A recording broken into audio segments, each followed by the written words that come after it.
What's going on, your man Will Freeman, revolutionarylifestyledesign.com, talking to you today about the map is not the territory. This is going to be a really important video, so I want you to pay as much attention as possible, because the map is not the territory, but it will get you where you want to go.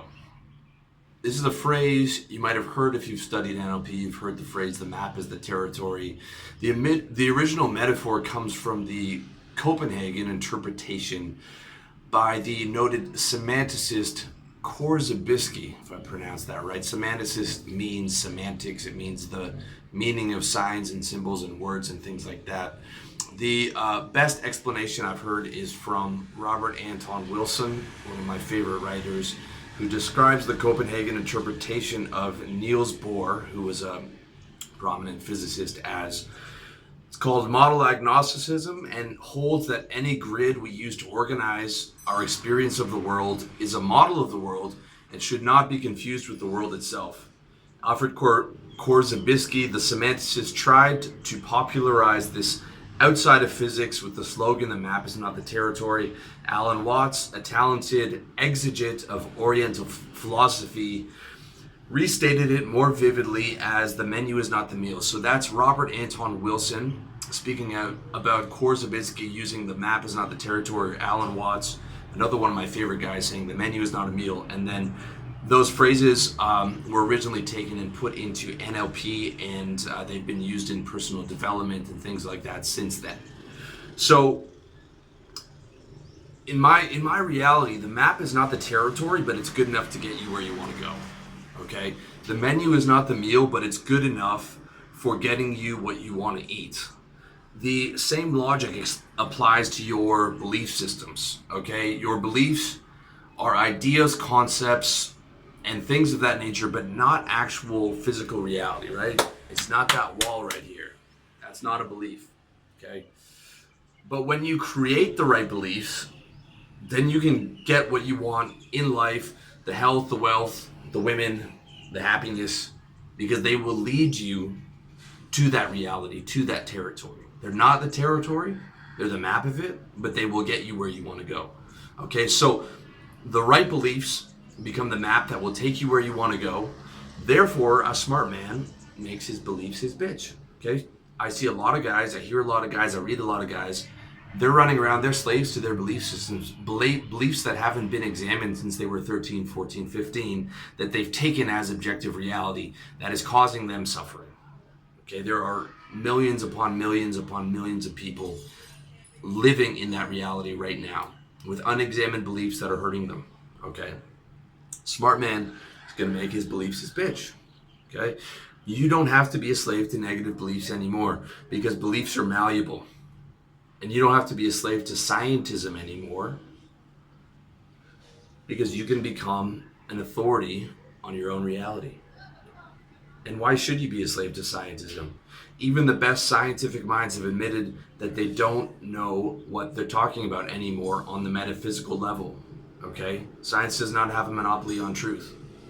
Scientific facts are nothing more than the best arguments determined by the agreement of the high priests and their peer-reviewed journals. Okay? Scientific truths are merely the opinions of a handful of men, nothing more, nothing less.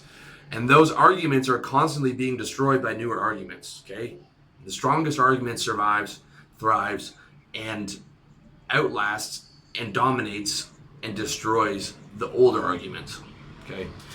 They tell us something different every century, from physics, Newtonian physics, to relativity, to quantum theory, to string theory, to simulation theory, and they're not even sure anymore.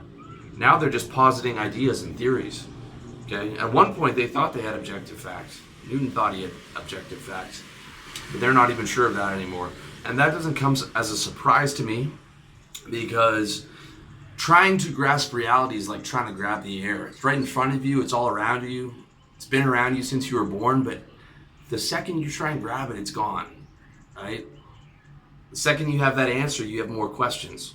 You have a newer, more powerful answer, you get more powerful, newer questions. It's always just out of your reach. You always can't quite grasp it, okay? It's like Icarus flying too close to the sun, or if you've seen the movie Pi, how he ends up, because that's how it often ends up in times. Madness. You can ask Nietzsche about that. Nietzsche took on the totality of reality with all of his pride, and it didn't end very well for him. Okay? Nietzsche's not my hero. He was interesting. He had a lot of intelligent things to say, but he's not my hero. You have to look at them when you're looking at people for influence. You have to look at how they actually live and how they ended up. Okay, he lived most of his life by himself, not particularly happy, not a lot of women around him, and he ended in madness. You have to look at your mentors. You have to look at them clearly and objectively. And when you are trying to grasp the universe with all that pride, I'm telling you, you're going to be in a world for hurt. The way I look at the universe is with humility and awe, okay? I can't help but bow down before our Creator and what He's created. And when I want metaphysics, I don't turn to science, I turn to His emissaries. Because not only do they have better models, but they have an end game. You can call it moksha, you can call it liberation, you can call it enlightenment, you can call it Sat Chit Ananda, you can call it heaven. Whatever name you want to call it, whatever tradition you want to use. I like happy endings, and I believe there's a happy ending in this game we call life. But don't get me wrong, okay? Don't get me wrong. I'm talking about metaphysics here. I'm incredibly grateful for applied science, and the technology and models we've been given through that discipline, okay? Gravity tells me not to jump off this balcony right here, okay? Hospital over there exists to nurse me back to health, all right? I'm not going to a naturopath if I break my arm, okay? I'm not anti-science. And I'm speaking to you through the miracle of the smartphone right here and the internet. All those models and technology have added tremendous value to my life and tremendous value to your life as well. I'm just not a slave to scientism, especially in the realm of metaphysics, because scientism can't speak with any certainty in the realm of metaphysics. Even their best and brightest priests, their high priests of scientism, admit that they don't have the answers at this point in the game, okay? And how could they when their best men don't have experience of that ultimate reality? Because how can you measure reality, and where is science without measurement? How can you measure what existed prior to time and space? How can a universe be created out of nothing prior to time and space? Why are even the smallest particles that we can examine under a microscope still separated by space? What puts breath in my lungs and your lungs? What caused me to incarnate into this body of flesh right now that I'm speaking to you through? Okay? You can take all the nihilistic, scientific, random, secular humanism, stir it up in a pot, and it doesn't answer one of those questions. Not one. Okay? All you get from their great minds is uncertainty in the metaphysical realm, and I don't like uncertainty. I don't like uncertainty. I like answers. I like having a path. I like men with answers, and I like men who speak from authority. And that authority comes from direct experience, not from theory. Direct experience. That's why I prefer to get my metaphysical models from Christ. And by the way, Christ is the title meaning the anointed one. His real name was Yeshua, which means Joshua the Christ. Christ, Buddha, Kabir, Ramana Maharshi, Nisargadatta Maharaj, Rumi, and many others. Those are the people I go to for my metaphysical models. The victors in the game of life, the guys who got out, the guys who beat the final boss, because happiness, health, and wealth are great things in this world. It's all that I teach to you guys. And I've devoted my life to help you achieve those goals, as well as devoted myself to experiment on and trying to achieve those goals myself, trying to maximize my happiness in this life, minimize my suffering, and be able to pass on what I learned to you.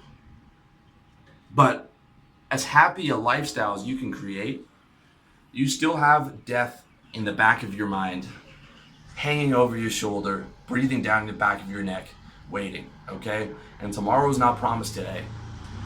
I don't know how long I'm gonna live.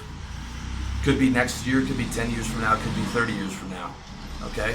Tomorrow is not promised today. And I don't like the ending of my game being annihilation and having death's icy grip just waiting there, okay? That's a belief, by the way. That's a belief. Because none of you have experienced death. I haven't experienced death. That's a belief. Okay, the body dies. We know that. We know the body dies. But we're talking about metaphysics. We're talking about the spirit. Okay? I want to be able to beat that final boss in the game of life. So I turn to the spiritual authorities for guidance. And their maps aren't the territory either. But I believe they will get me to where I want to go. And I can't get you there because I'm not there yet. I'm a man, just like you are. Nothing special. I can't get you there, but I can point you to the people that got there, to the victors in the game of life. And I highly recommend you study what they say while you plan your escape, while you plan your final mission, while you plan your final run against that final boss in the game of life. But while you're here, there's no reason to suffer any more than you have to. That's where I come in. That's where you can use my strategies for health, wealth, and happiness to make you suffer as little as possible in this life and to be able to create as much joy in this life as you can. Okay? They're not the territory, they're not the meal, but they can get you where you want to go, which is to living a better life. And the best meta map that I've found for creating the life that you want is to play life like it's a game. A game where he who has the most joy wins, and everything I've ever written or filmed is with the aim of getting you there. So take my strategies and make them yours. Add or subtract whatever you need to add or subtract, because you're free to do so. And remember that mom and dad went out for the weekend and they're not coming back. Okay? When you start to liberate your mind, you'll see that. When you start to free your mind of your belief systems, you examine them, those negative beliefs, you realize how free you really are. There's no rule book to this stuff. Okay? Mom and dad had you on a certain path, but they're gone. They left you for the weekend, you had a party, and they're not coming back. All right? But don't squander that freedom, because you'll pay the price for it. Make your beliefs your bitch. Use them to make you happier. Use my maps to get where you want to go. Use my strategies to suffer less while your spirit is trapped in this flesh, just like mine is. And that's what I'm here for, but don't stop there, okay? I can't get you to the finish line. I can help you while you're here, but I can't get you to the finish line. Even though I can't get you to the finish line, though, I can point you to those you can. The Christ, the Buddha, the Ramana Maharshi, the Nisargadatta Maharaj, Anandamayi Ma, Kabir, Rumi, all those saints and sages, okay, the lions of mankind, the victors of this world, is where you want to look for that final destination. So in summary, the map is not the territory, but the right maps will make you happier. Use my maps and create as much joy as you can for yourself in this world, and just add or subtract whatever you would like or don't like from those maps, or whatever's working for you, not working for you, okay? You can take my stuff and run with it 100%, or if, some of it's not working for you, subtract that, or you want to add some other things, add that. It's open source, man, okay? But don't sleep on the ultimate victory.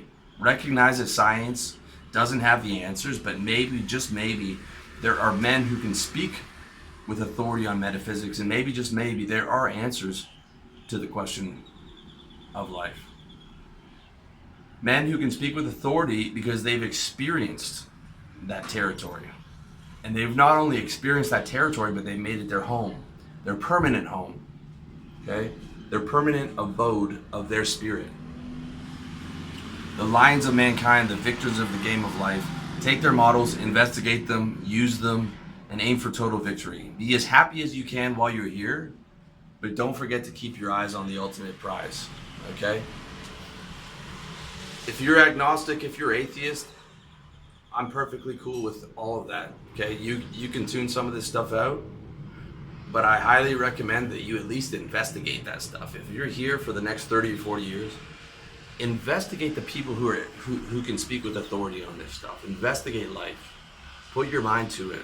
I believe there is that ultimate prize, and I believe that it is a mistake to take your eyes off that and not to compete for that in this life or the next life. And while you're here, okay, make yourself as happy as possible, suffer as less as possible. That's what it's about. All right, suffer as less as possible, and then hopefully, if you play the game to the fullest extent and you beat that final boss, you can get to the point where you don't suffer anymore, and you live in that Sat Chit Ananda that the Hindus call it, or you live in that crystal mind or diamond mind that the Buddhists call it, the beyond, the spirit, the heaven, nirvana, whatever name you want to use for it. I believe that's a reality, and I believe it's worth investigating, and I believe it's worth you keeping your eyes on. But I also believe that while you're here, while you're still in this flesh, you try and make yourself suffer as less as possible. So that's my take on the game of life here for you today. The map's not the territory, the menu's not the meal, but it will get you to where you want to go. So use it, make your beliefs your bitch, create your own reality, examine those negative beliefs, turn them to positive, turn the whole thing to positive, man. You can do it. You just have to put your mind to it. So thank you so much for watching. Much love to you.